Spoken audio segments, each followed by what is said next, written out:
Hello hi everyone, good evening. তো এখন বাজে তোমার ওই 6টার মতন। তো তোমাদেরকে তো এর আগের একটা ভিডিওতে বলেছিলাম যে আমি একটা চায়ের সাথে খাওয়ার জন্য একটা দারুণ রেসিপি তৈরি করবো, সেটা আলাদা করে ভিডিওটা দেবো, আশা করি তোমাদের মনে আছে। তো সেই রেসিপিটা নিয়ে এসেছি, সেটা আলাদা করে পোস্ট করছি, কারণ সেটার সাথে সেটা তোমার অ্যাড করলে খুব লং ভিডিওটা হয়ে যেত, ওই কারণেই আর কি। তো যাই হোক, চলো রেসিপিটা দেখো, আশা করি তোমাদের ভালো লাগবে। বেশিক্ষণের রেসিপি হবে না, খুব কম সময়ে, কিন্তু খুবই কম সময়ে রেসিপিটা হয় আর কি, কিন্তু খেতে মানে ভালো লাগে চায়ের সাথে। এই বৃষ্টি ওয়েদার, নিম্নচাপের দিনে খুব ভালো লাগে খেতে।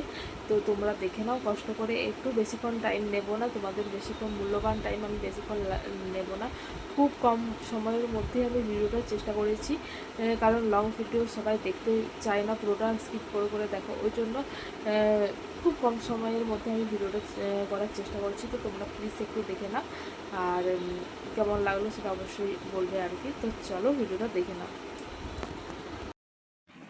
তো দেখো, এই পাকোড়াটা বানানোর জন্য, ডিমের পাকোড়া বানানোর জন্য এখানে নিয়েছি বেসন, আর নিয়েছি বেশি করে পেঁয়াজগুলো একদম ছিঁড়ি করে কাটি না, একটু মোটা মোটা করে কেটেছি।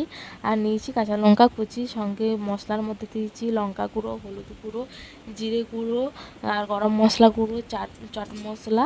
আর তোমার হচ্ছে, তোমাদের কাছে যদি ধনেপাতা থাকে তাহলে ধনেপাতা দিও। আমাদের ঘরে মানে আমাদের বাড়িতে সবাই খুব একটা ধনেপাতা পছন্দ করে না, ওই জন্য ধনেপাতাটা স্কিপ করলাম। আর এখানে একটা ডিমকে 4 পিস করে দিয়েছি, কারণ আমাদের বাড়িতে তোমার 6জন মেম্বার হলো।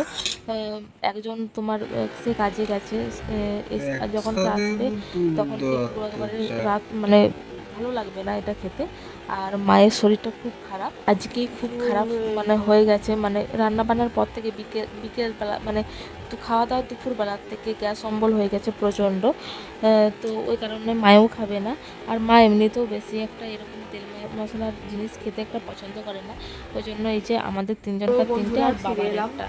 ভিডিওটা শেষে তো কেমন হয়েছে বলবে। এই ডিমের চপ চপ বলবো না, পাকোড়া রেসিপিটা বলবে কেমন হয়েছে। আমার খেতে কিন্তু জাস্ট অসাধারণ, এই বৃষ্টি পড়ছিল তার সাথে চায়ের সাথে, মানে বলার বাইরে। তো তোমাদেরও কেমন লাগলো অবশ্যই কমেন্ট করে জানাবে, আর অবশ্যই বাড়িতে একদিন ট্রাই করবে। তো চলো ভিডিওটা এখানেই, ভিডিওটা যদি ভালো লাগে অবশ্যই লাইক কমেন্ট শেয়ার ও সাবস্ক্রাইব করে পাশে থাকো। তো চলো tata, next daily blog video নিয়ে আবার আসবো, চলো টাটা।